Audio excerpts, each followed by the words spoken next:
Hello, everybody, and welcome to our second ISSUP Expert Day. My name is Livia Edegger, and I'm ISSUP's Deputy Director. We also have James Harvey, our Communications and Marketing Officer, with us here today. I hope most of you had the chance to be with us for our first webinar, which was last month, where Dr. Ken Winters presented on adolescent brain development. For those of you who missed that webinar, it is now available. You can watch the recording on our website at www.issup.net. So it is my honor today to introduce today's speaker, my colleague and dear friend, Cary Hopkins Eyles. Cary is the Deputy Director of ICUDDR, the International Consortium of Universities for Drug Demand Reduction. Cary has worked in the drug demand reduction field for over 18 years. She has run residential, outpatient, and criminal justice programs, and has also trained and mentored other substance use professionals. She will present on a topic that is extremely important and that we feel is sometimes overlooked, because many of us who work in this field have devoted their lives to this cause. And basically, we've devoted our lives to caring for others to that extent that we sometimes forget about caring for ourselves. So in this webinar, we will learn about authentic self-care, and Cary will share with us ways that we can actually practice authentic self-care in our own lives.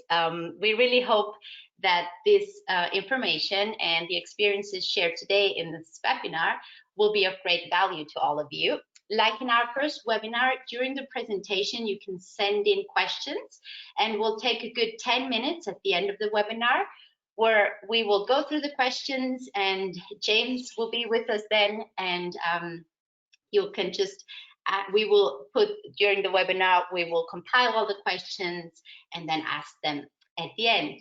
So I'll now hand it over to you, Cary. Well, thank you, Livia. I appreciate the introduction, and thanks to James out there, we can't see, but doing a lot of work behind the scenes.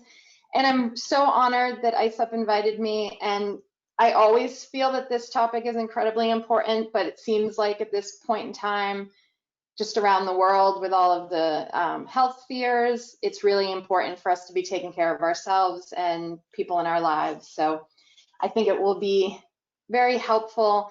And I suggest that we all start with a few nice deep breaths. Probably we've been running around, maybe trying to get here on time today. So just taking a few nice deep breaths. Actually, you hear that a lot, but what it really does is if you take a deep breath and then you slowly exhale, that exhalation tells your parasympathetic nervous system that it's okay and to relax, and it decreases your cortisol and makes that fight or flight instinct kind of slow down. So I'm going to start with that, and then I'm going to turn off my webcam so we can look at our screen and pay attention to this, and I look forward to questions at the end. Okay, so as Livia said, I have a lot of experiences in the field of addictions. I also have a background as a yoga teacher. So that's that RYT after my name. And that's work that I bring together with the addictions professional experience. So I really want to make sure that all of you take a moment and just give yourself credit. I know that we're so busy in this field and in our important work, and just please take a moment for yourself and just say, you know what, whether I'm someone who does self-care every day, whether I'm someone who's just trying to get started in self-care, I'm taking a step today. So this is a little bit of some pictures of me. I want you to know who I am before I start to give you suggestions. You see some of my family, my boys. You'll see Livia is on there as well. I'm a big Wonder Woman fan, so there's some Wonder Woman on there. And I also wanted to show that I like being silly. I think this is an important thing in our self-care, to be able to laugh and not take ourselves too seriously. Also some photos here from yoga that I enjoy and some volunteering opportunities, and we'll talk about that more throughout. And you'll see that my youngest in the top picture there has a little bit of my personality and character. So as Livia mentioned, I began in a nonprofit here in the States. And right out of graduate school, I started as a counselor. I didn't necessarily plan to go into the addictions field, although now I see that it was probably fated. But I ran programs and did service delivery for 10 years. And then I took a little break, went to yoga teacher training, began teaching yoga. So that's where some of this self-care came in. I went back to that same NGO, nonprofit, and I was the head of training and credentialing support for 2 years, where I really got to help people with their own development, which I loved.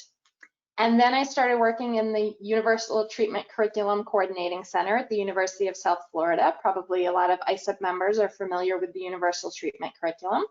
And now I'm with ICUDDR, so all the acronyms. So today we want to make sure that we understand the characteristics of helpers. We're all helpers, and it's important that we know that while we have these amazing traits that bring us to the field, they can also be risk factors. And we want to understand the symptoms of burnout and compassion fatigue. We want to be familiar with authentic self-care. That's a term that hopefully you have heard, and if not, I'll be explaining it more to you today. And how do we integrate self-care not just into our daily life at home, but also into our work, which I think is really important. I'm all about utilizing our time to the best of our ability. And then I want you to leave with some ideas on how you can create an authentic self-care plan. It's really important to me that when you leave this webinar, you have some real things you can use. Okay, so what brings us to this work? As I said, to some extent, sort of ended up here. It wasn't really my plan, but my plan was to help and be in psychology and to be in counseling. So whether we came here very purposefully, I want to work in addictions, or whether we just ended up here, we want to help. That is part of why we ended up in addictions. And I love this quote from Gandhi: as human beings, our greatness lies not so much in being able to remake the world as in being able to remake ourselves. And so through our work, we want to be able to give to people. We're generous and caring. Perhaps we know someone with a substance use disorder or are in recovery ourselves. Maybe we've lost someone in our lives, whether they've passed or we've just had to set a boundary and not have them in our lives anymore, perhaps because of the substance use disorder. And we know that working in this field, we definitely want to make a significant impact. So all of those things are wonderful. And these relate heavily to traits that we have, like we're compassionate, we're empathetic. Hopefully if we came to this field as people who were sympathetic, hopefully we've moved over to being empathetic. We're giving, we're generous. We want to share our experiences. So especially folks who are in recovery, we talk in the rooms about experience, strength, and hope. So the rooms of AA and NA, 12-step meetings, people want to share their experiences, their strengths, and their hope from their own recovery. And we're personally invested. So this is not just a job. You know, we go and we really want to be able to help people. So all of these things are amazing. And those in our lives who love us and know us love our caring nature. But we have to know, it's important that we're aware that these strengths are also risks. All of our nature, our histories of substance abuse in our family or our own recovery, all of our backgrounds can create risk factors. For example, perhaps there's transference or countertransference. If you have had addiction in your family, maybe someone reminds you of a family member, a loved one, a mother, a father, ex-partner. And those can also create trigger types. Me personally, I have a really hard time with victim personalities. And I know a lot of you are nodding your heads and you know what I mean. The one who comes in and, oh, you know, this happened to me and that happened to me and none of it is my responsibility. So we have empathy for those folks, and a lot of them have had incredible trauma and difficulty, but we may get triggered by that and we may not be able to be the best counselor for that person. So one thing we might do is give too much, and you're going to hear a lot of emphasis on boundaries. And maybe we get our sense of self from the work. And while that may not sound like a risk factor, we want to make sure that we're getting our sense of self is larger than what we do at work, and then it's holistically about more than just ourselves being a helper. So how do we know when it's gone from being a helper and being someone who is a great addictions counselor or an amazing psychologist or a wonderful teacher in this field to someone who's maybe struggling? Perhaps you'll find that you're less tolerant, you have less empathy for things that you used to have empathy for. Maybe you're feeling apathetic, you sort of just don't care like you used to. You may find depleted energy, so it's just difficult to get up in the morning and you really are not too sure about getting through the day. Or reactivity, so a client asks you a question that you normally would be fairly patient with, and now you're just responding emotionally, and it's difficult to respond, and instead you're reacting. Maybe it's that you're leaving work with just your whole caseload in your mind, and it's difficult to go home and just enjoy your evening and relax and let some of that go. I know I can relate heavily to this desire to control and perfectionism. So maybe you're experiencing wanting everything to go just right and just perfectly. And if I can just sort of make this happen exactly how I think it should, then I'll feel better. You know, you want to be perfect or you want to be able to control things. And of course, if you're experiencing symptoms of depression. So we have these terms, we have burnout and compassion fatigue, and you also might have heard of vicarious trauma or secondary trauma. So I want to make sure we understand a little bit about what these different terms mean. Burnout, this is a really excellent definition, and of course there's many out there. So to deplete oneself, to exhaust one's physical and mental resources, to wear oneself out by excessively striving to reach some unrealistic expectation imposed by oneself or by the values of society. And I would say that a lot of us do this to ourselves more than even the larger society does. We want to give our all to every single client. We want to have every group be amazing and have our notes look wonderful. And those are all great goals, but we also have to have reasonable expectations and see what we can do and how much we can give on a normal basis.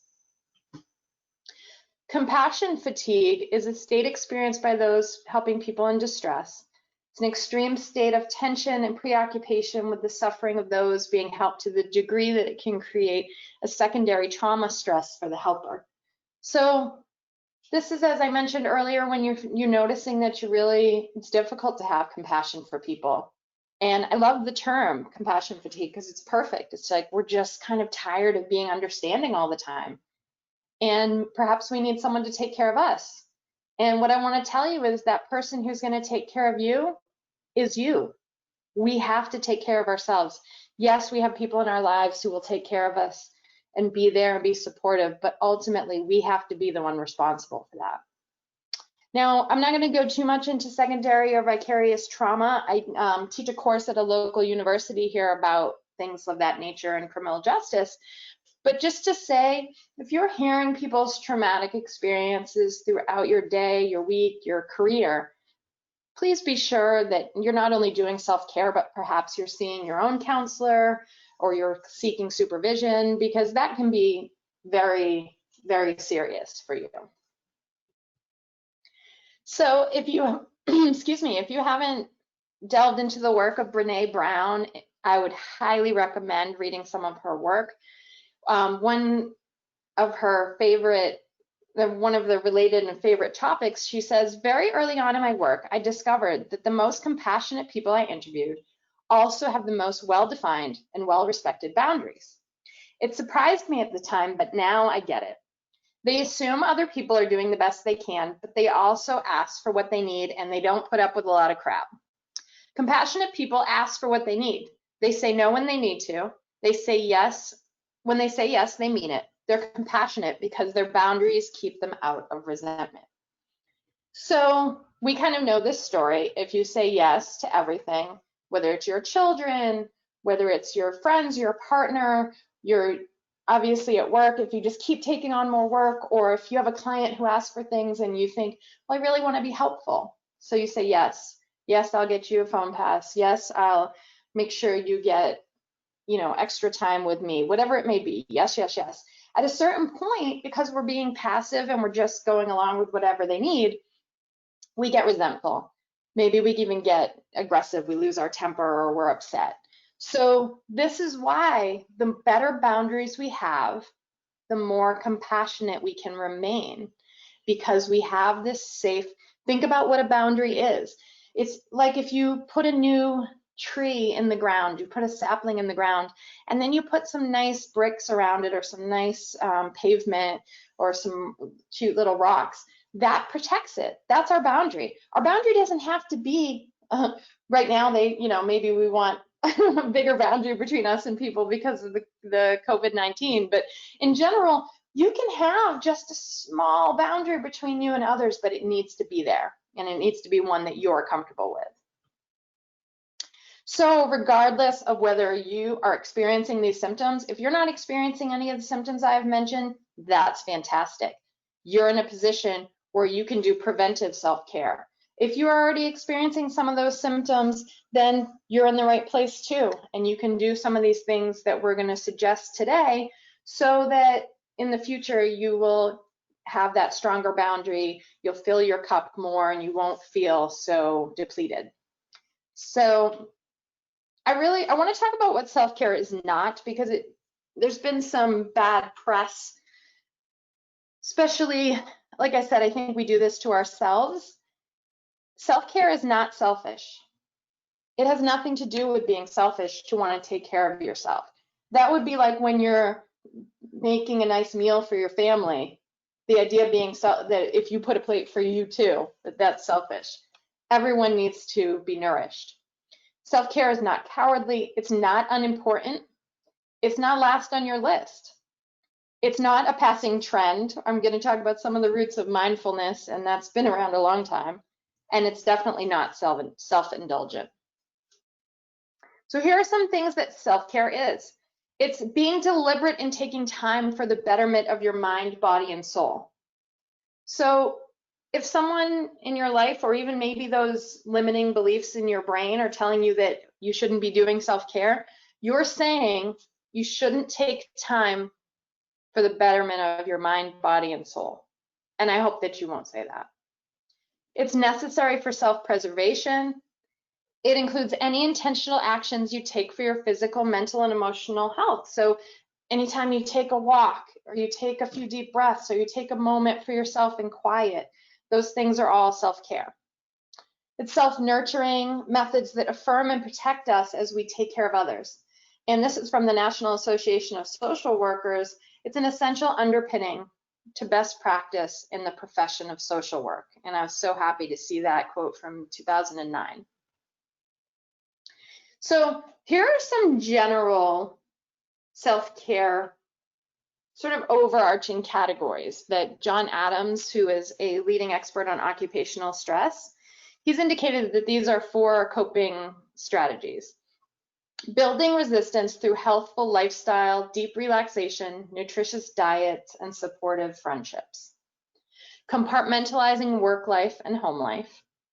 Engaging in regular physical exercise.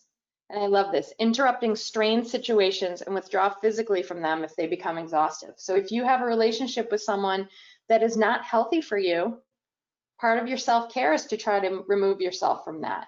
And if it's something where it's a family member that you have to see at times, what other boundaries can you set? Because there's always something you can do. So why are we using this term authentic self-care? So I'm personally kind of your standard self-care gal, and that I love yoga and meditation and getting massages. But the more I was doing this work, the more I realized, like, there are people who, they hate the idea of getting a massage. They don't want to be in a group of people doing yoga. They, meditation just stresses them out. And so that being the case, we need to talk about what is truly, authentically going to be fill your needs. What is self-care for you? So self-care means you have to ensure your own needs. spiritual, emotional, mental, physical. It's the entire package, taking care of yourself. It requires that you know yourself then, because if I don't know what makes me feel good and what helps me, then I won't know what to do for self-care. And it's okay, sometimes we don't know. If we are a caregiver to children or to family members who are sick or older, if we have done everything to focus on work and to really be heavily in our work, or students or things like that, it's okay that we don't know. You have this great opportunity to find some knowledge. So you can go to a gun range and try that out and see if that feels like something that you like. You can go for a run or a walk. You can go to a concert and rock out. You know, you can do whatever you want to try and then see. And I'm going to give you an example of how I feel like you can see if that is authentically self-care for you. It does require boundaries and being able to say no to people, because if people ask you to do things and that's the time you've set aside for your self-care, you have to say no. And if people are inviting you, for example, to family events, and you know that's not healthy and that's depleting, then you also need to be able to say no to that. So one thing that I find, like I'm in Tampa, Florida in the United States, so we have beautiful weather and we're on the water. And one thing I like to do is go out on a stand-up paddleboard. So I'll go out, I'll get on my board and I'll go out and I'll paddle away from the shore, and I'm looking at the water and the sun and it feels amazing. And all of a sudden I'll hear this strange noise. And I'm looking around, I'm like, is there an animal? Is there someone else out here? And I'll realize that it's me letting out a really deep sigh. And I feel that when you find the activity where all of a sudden you're, and things just start to come off of your back and off of your mind, then you've found something that authentically will help you with your self-care. So you may need to look at areas like relationships, work, physical health, spirituality, and look at what is the impact in my life if needs go unmet in these areas. What is the cost of not meeting these needs? And then when you've realized based on that you need to do something about it, you can look at how can I go about meeting these needs? What feeds your soul? What recharges you? So in school in the US, sometimes the kids learn about filling their bucket, and they talk about putting something nice in someone else's bucket, and the fact that things come out of ours. So it's a similar idea, filling your cup. Anytime that you do something that's self-care, it fills your cup a little bit. And then if you have a rough day at work, if you have a difficult client, if you have something that's challenging to handle, you're more prepared to do that. We see clients, day in and day out, and it's incredibly difficult. And we have to make sure that we're doing things like eating well, like getting enough sleep, just some of the basics to be able to handle those challenges. So speaking of self-care at work, I'm really one who, I don't like to tell you things to do, suggestions, if I can't kind of overlap it with what you're already doing, because we don't need more things to do. We have this culture in a lot of places of busyness and glorifying busyness, and I think we need to be less busy. So I'll give you some examples here. You're meeting with clients one after another all day. When I was running programs, I would talk to my counselors and I would say, so you bring your client in for the appointment, you sit down with them, say to them, let's take 5 deep breaths together. Now you are taking that inhale, slowing that exhale. As I said at the beginning, you are telling your parasympathetic nervous system that you're okay. You're reducing some of that cortisol that gets built up during the day from running around with work. And so before each session, you can take a few deep breaths with the client. Helps you. You're also modeling this behavior for the client, and now you're a lot more present with them when you're about to start the session. So it's really a win-win.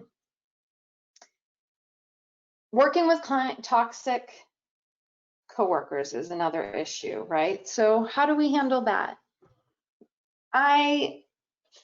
Personally, I tend to be sort of a merry sunshine, so I'll go in and, I've had coworkers of all different sorts throughout the different years, and negative personality type, and I will be very over the top positive, and so sometimes they won't bring their negativity to me because they know that I'm not really going to participate in that. Sometimes we have to close the door, right? If other people are just spewing negativity, and right now is probably a time that that's happening a lot. Sometimes we have to have direct discussions with people about, you know, I don't really feel comfortable having that conversation. Or I like to really make it about myself if they say they're talking about things that are stressful and, you know, oh, this client and that client, I like to say, you know, I just do better if I stay in a positive state of mind, or I do better if I focus on this and that. Handling a difficult boss, of course, there's not one answer for that, but again, the more self-care we're doing, the better prepared we are to handle that situation. The better boundaries we have, the more prepared we are. So if we're someone who always says yes to the boss, well, yeah, we're going to find that very difficult and stressful. And at the end, when we have questions, if you have specific issues that you'd like to discuss, I'd be happy to help with that. Of course, we've all dealt with difficult bosses and challenging client issues. So again, I always talk about the fact that if we put the work in at the beginning to have boundaries, to have empathy and compassion, then a lot of those client issues become more easy to handle. So if I am treating my client with a lot of empathy and compassion, but I also have a boundary, then when they see me in the hall, for example, when I was running residential facilities, and they say, Miss Cary, I need this and I need that, I can remind them, well, remember what my policy is. You put in a note to do this or that. And we don't have to lose our temper, and we don't have to get into it with them. We can just be very kind and have a good boundary and remind them of what our policy and how we do things. So if you've kind of let those boundaries fall, or you didn't start with boundaries, then now's the time. Now's when we begin. A lot of us don't feel appreciated or fulfilled at work. And so this is a really important thing to look at. This is a huge sign. If you're not appreciated or fulfilled, is this an outside issue? Is this something about the work you're doing? Or is this something that you can work on, or both? Are you not in the right place? Is this not the right job for you? But also, are there things you can do to take care of yourself so that you feel fulfilled, and so that your work itself makes you feel appreciated and fulfilled? So here's some really good news about self-care. It is a skill. And so that being said, we can practice it, we can improve it, we can get better at it. It can become normal and second nature for us. I've been working on my self-care for many, many years, and so it's really something that I don't even think about anymore. If you're familiar with the stages of change, I'm in maintenance mode for my self-care. As I mentioned earlier, one of the great things about it is that it can be modeled, and really with the populations we're working with, we have to model self-care, because if we show them us just running around and being so fraught and busy all the time, they're not going to learn how to take care of themselves. So one of the issues that comes up a lot is self-care expensive? Self-care for some time was sort of seen as, you know, the person in the fancy yoga pants with the Starbucks in their hand going into a yoga studio to, you know, go to a class and get a massage, and this is their self-care. Understandably, that was the thing that people saw at first, but that's not required at all. Self-care can be taking a few minutes with your coffee or your cup of tea, making time in the morning to sit with that instead of running around. And you might be thinking, there's no way, I'm too busy. Well, I'm a single mom with 2 little boys. You saw the picture. And I take time to do that. So does that mean getting up earlier? It does. There's a sacrifice. There's a piece to it, but we have to prioritize ourselves. So that being said, self-care can be done in any circumstance to some extent. And I'll give you some more examples as we go here. So here are some self-care skills and habits. This is probably a good one to, print out or have as a reminder if you're getting off track with your self-care, if you need some help here. So I mentioned boundaries a million times. Clear, firm boundaries are so important for your self-care skills. If I've decided that, tomorrow, Saturday, I'm going to stay home and I'm going to read my book and I'm going to take a walk and have nice food at home and whatever, and someone calls me and asks me for help, I have to decide. I have to weigh the pros and cons of that based on my self-care. So I have to probably say, I'm sorry, that's not something I can do. Can I do it for you? Can I help you another time? I always go back to my communication training. So there's passive, where we just say yes to everything. There's aggressive, where we only care about our own needs. And then we want that sweet spot of being assertive, where we care about the other person's needs, but we don't lose our own. So if someone said to me tomorrow, hey, can you help me out with XYZ? I would talk about, well, actually, I have this scheduled, because remember, your self-care is important and needs to be scheduled too. It's not, if you had plans with someone else, you would prioritize that. So you want to have those, you would kind of have to think about it, and then maybe you would say to them, hey, is it something we can do on Sunday or, another time? And if not, that's okay. We have to be able to stand behind the fact that we can't do it right then. We have to look at our personal fulfillment. As I said, what gives you those moments where you sigh and you let a lot of the world go and you feel good? Healthy detaching. I think this is really difficult for a lot of us when we leave work or when we have toxic relationships. How do we detach in a way that isn't getting mad? It's not being aggressive. It's not saying, forget about these people. It's also not just saying yes to everything. It's finding that middle ground of, I care about my clients, but now I'm going home and I'm going to care about myself and my family. Or I care about this person in my life, but they're not good for me. So for now, I need to spend some time apart from them. Not a popular thing to suggest right now because we're all trying to self-quarantine and social distance, but in general, we want regular social interaction. So important, and something that we forget if we are going to work and going home and we're busy. Can we set up that coffee or that tea with a person in our life? Can we go for a walk with someone? So that's a win-win.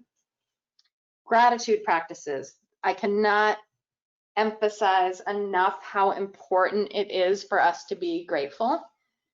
What we have becomes enough, and it becomes more than enough if we are grateful and we realize what we have. What we have is already so much, but sometimes we focus on what we don't.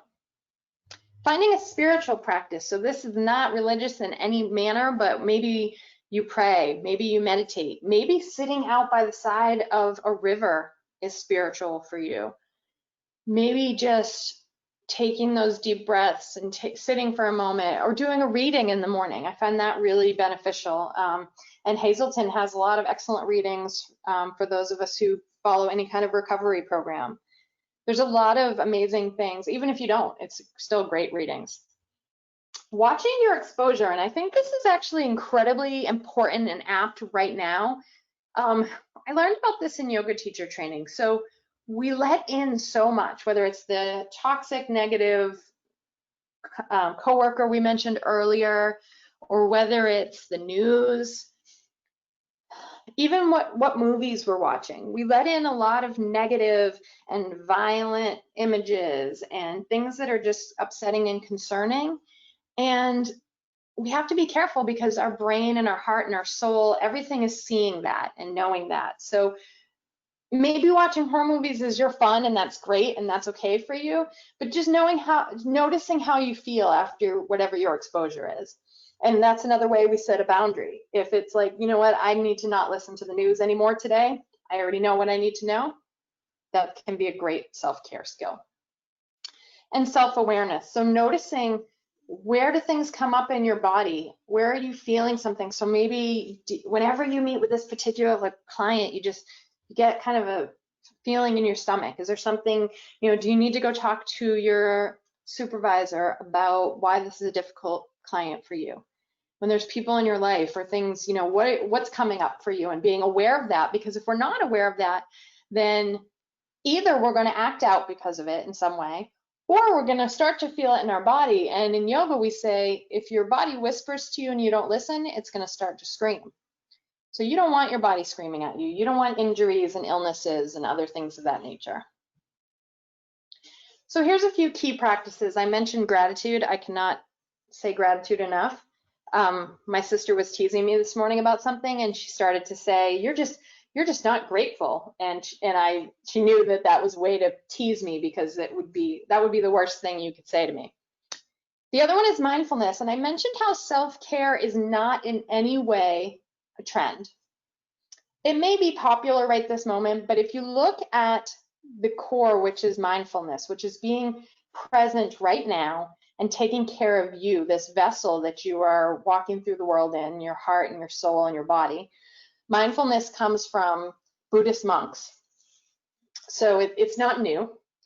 And I bring up mindfulness. I do a lot of trainings on this in the US, and mindfulness comes from a term actually that really actually means heartfulness. So if we're mindful, then we're fully present in each moment. And for example, if you're sitting across from a client, if you're being mindful, you're not thinking about the paperwork you have to do later.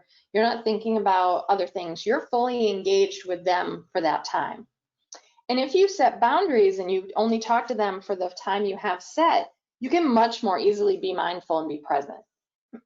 So we could talk about that quite a bit, but maybe my favorite person to look at for mindfulness, if you want more mindfulness practices, is Jon Kabat-Zinn. And he is with the University of Massachusetts, and he does some amazing work in that area. Okay, some of you may be familiar with the wheels, such as from domestic violence, there's a healthy relationship wheel, and there's a violent relationship wheel, and there's some other ones, but I love that they have a self-care wheel to try to have some balance. So these are some ideas for each of our areas: psychological, emotional, spiritual, personal, professional, and physical. And I think this is just a really great reminder. Of course, not everything that's on here is going to work for you, and maybe some things that you would like aren't on here, but just to do a few examples, I've been surprised lately at how few people journal.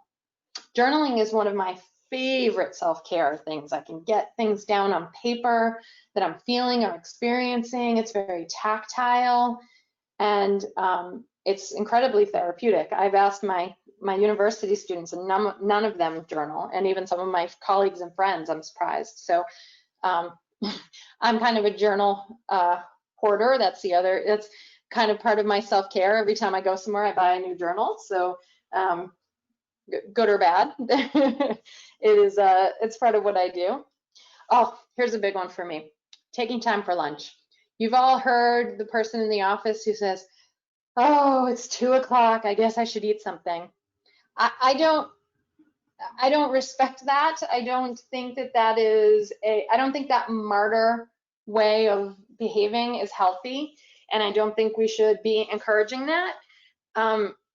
You absolutely need to take time to eat your food, to nourish your body, and you shouldn't feel that that's something that you shouldn't be doing, or that is in some way looked down upon. Now, I understand in some offices that's an issue, but it's really important that we say, going to lunch whenever we can. So there's a lot of really amazing things on here: vision boards, if you've done that, going into nature, regular exercise, vacations, reading self-help books. Affirmations are amazing. Really, we talk about exposure, as I mentioned earlier, but how you talk to yourself is just as important, if not more important, than what you're hearing from outside. So be aware of those ways that you speak to yourself, and make sure that you're being kind, because that's the voice you hear more than anyone else's. So like I talked about, what brings a sigh to you? Maybe, YouTube is one of the best things, I think. When my kids first started watching YouTube, I was like, this is so strange. What if you've never seen what kids watch on YouTube? They watch other kids like opening presents and opening toys and playing games, and it's can be quite odd, but it's also like a university online. And you can go on there or Twitter or some of these other places and see the most amazing cat videos, or my partner loves videos of golden retrievers and the silly things that they do. And so finding what brings you some laughter, remembering that it's not that serious. Most of the time, the things we're dealing with are really not so serious that we can't get a good laugh in and be okay.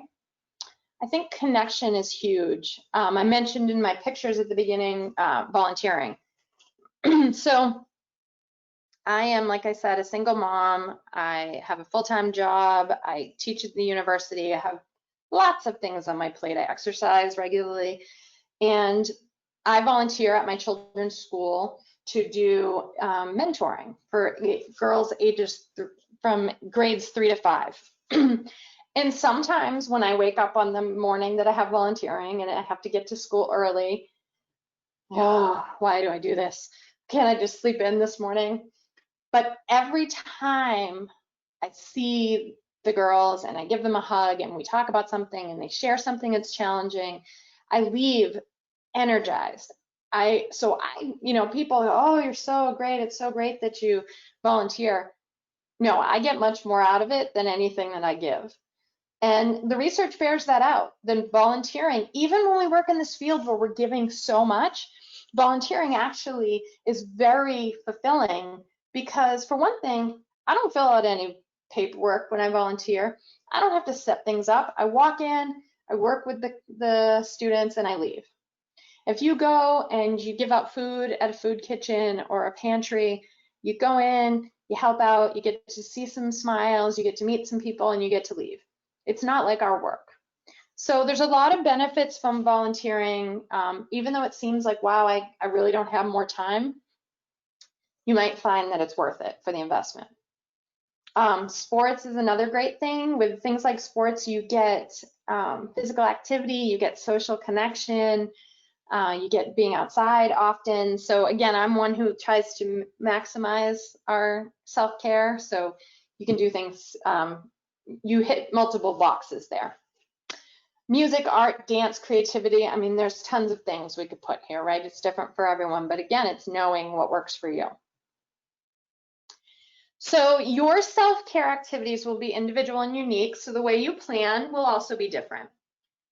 You might schedule a certain amount of time every day. Maybe with your lifestyle, it has to be weekly, but really I would encourage you to try to do some self-care every day.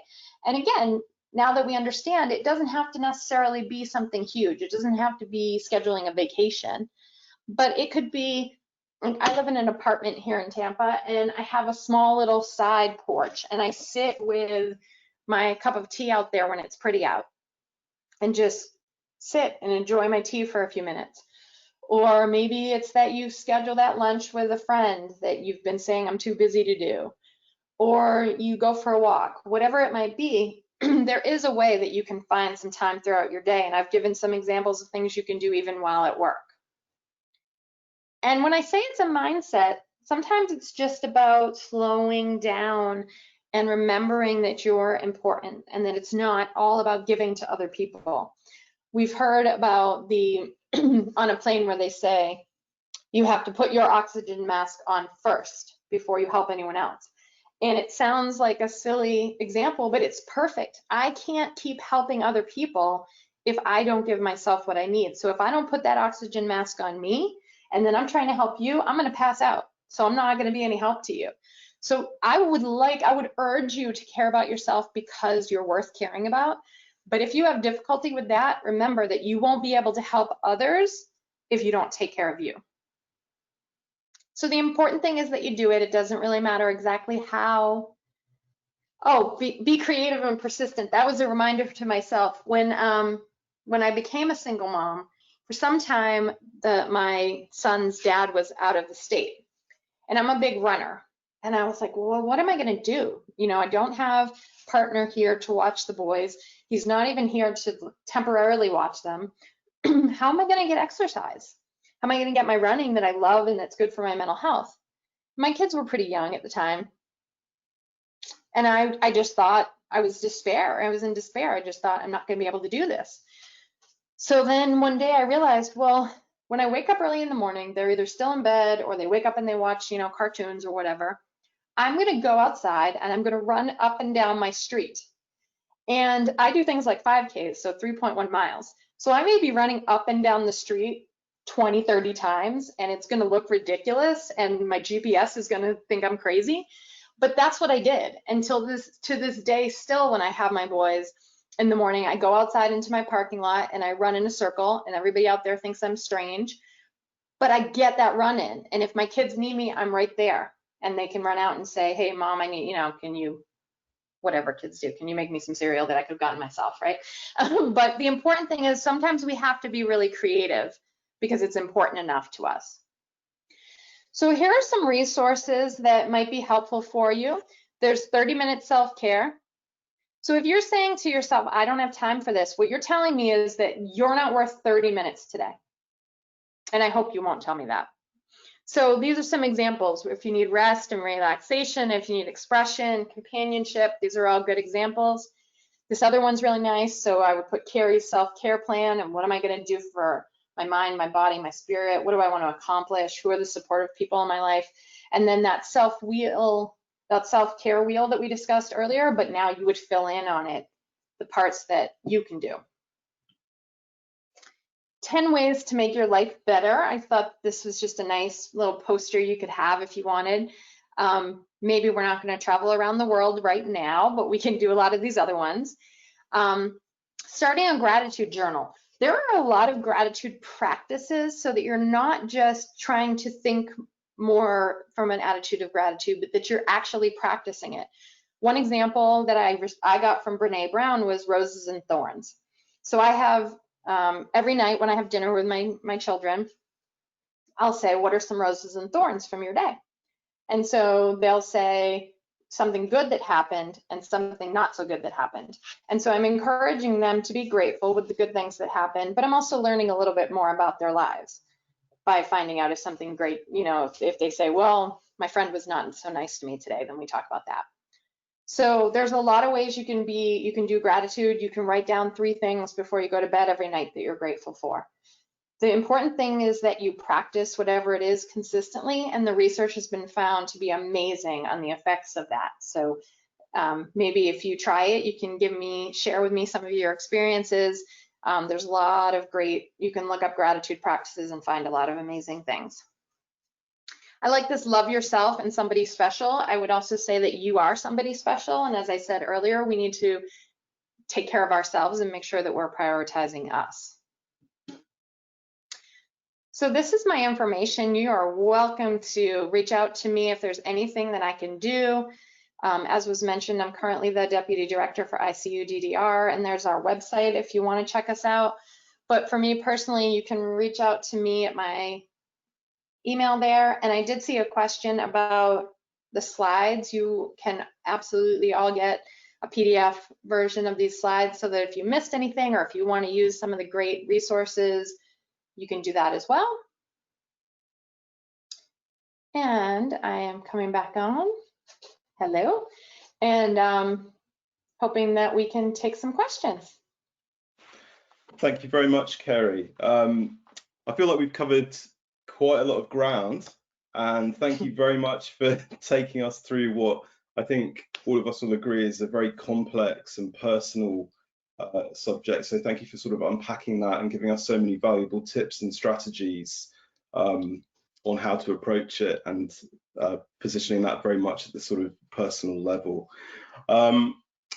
We have got a question from Heather, who has asked, how do we differentiate being unresponsive or rude versus having clear boundaries, and how do we ensure that we communicate boundaries without being considered rude or being an unhelpful co-worker? Absolutely, that's a great question. Thank you, Heather. So I feel like there's 2 parts to that. One is how we present things, and then one is how we're perceived. And unfortunately, we really can't control how we're perceived. So some of it is letting go of control.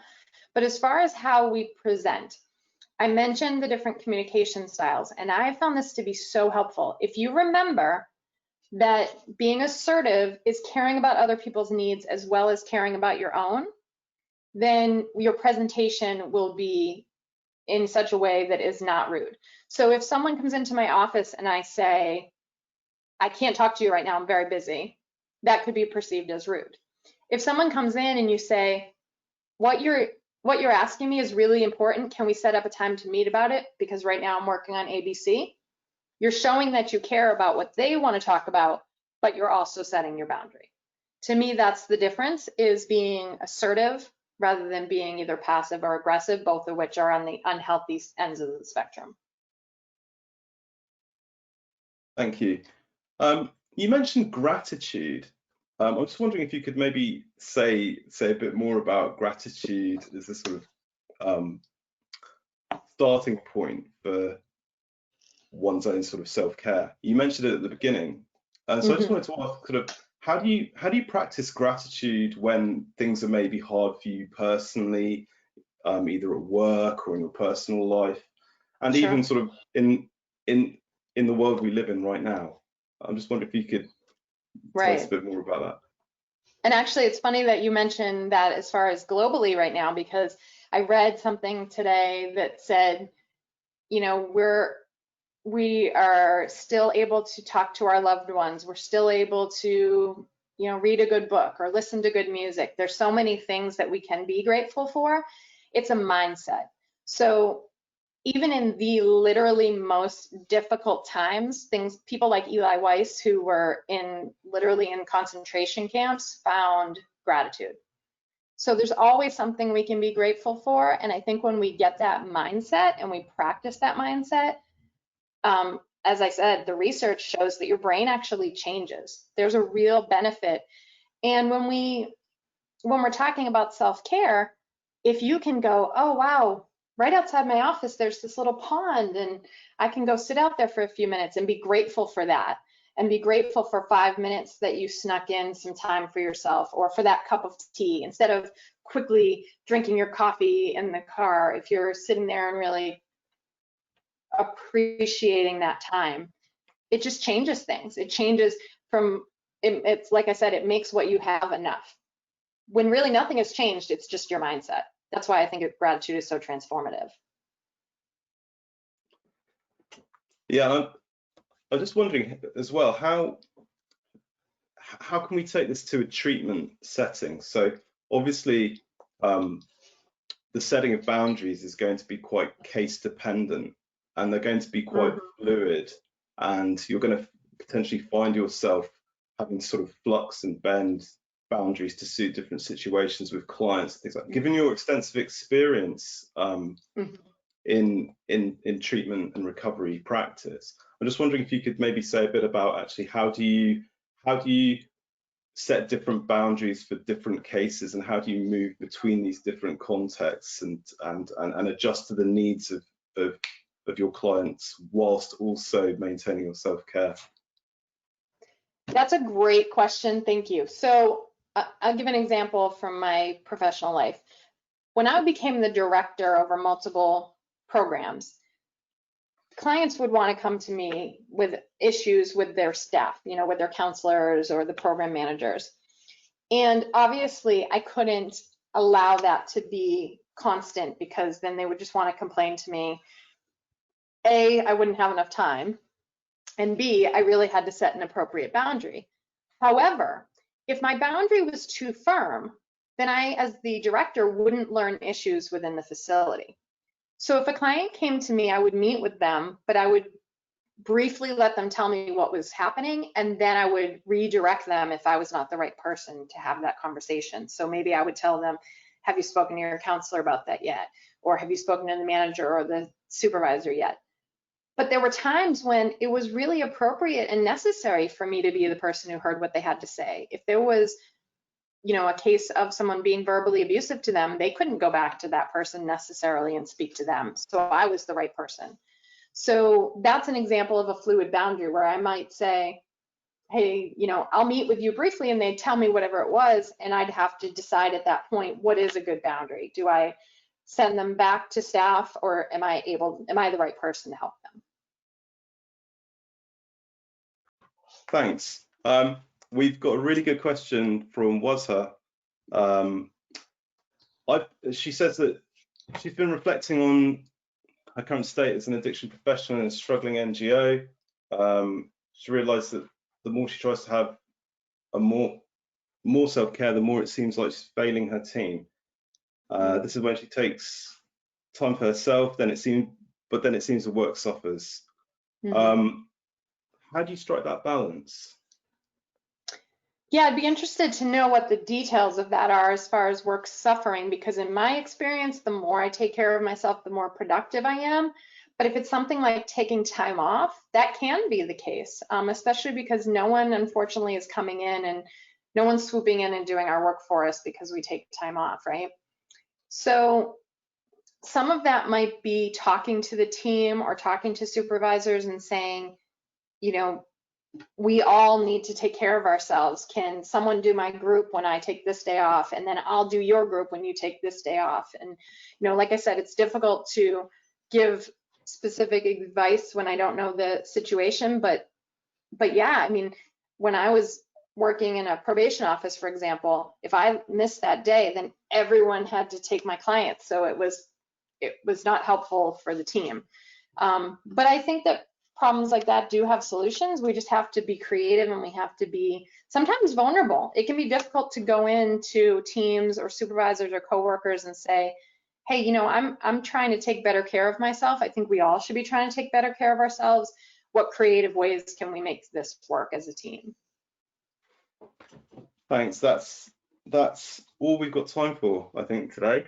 So we're just going to wrap up. Thank you very much, Cary. It's always a pleasure to listen to you, and thank you very much for your presentation today and agreeing to be here. Thank you. I'd like to thank everybody who's attended. So thank you for your interest in ISSUP Expert Days. Our next webinar is going to be around April the 24th.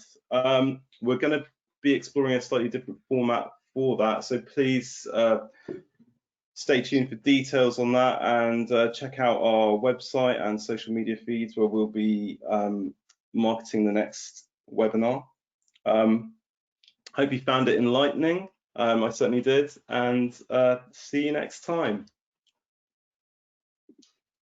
Thank you.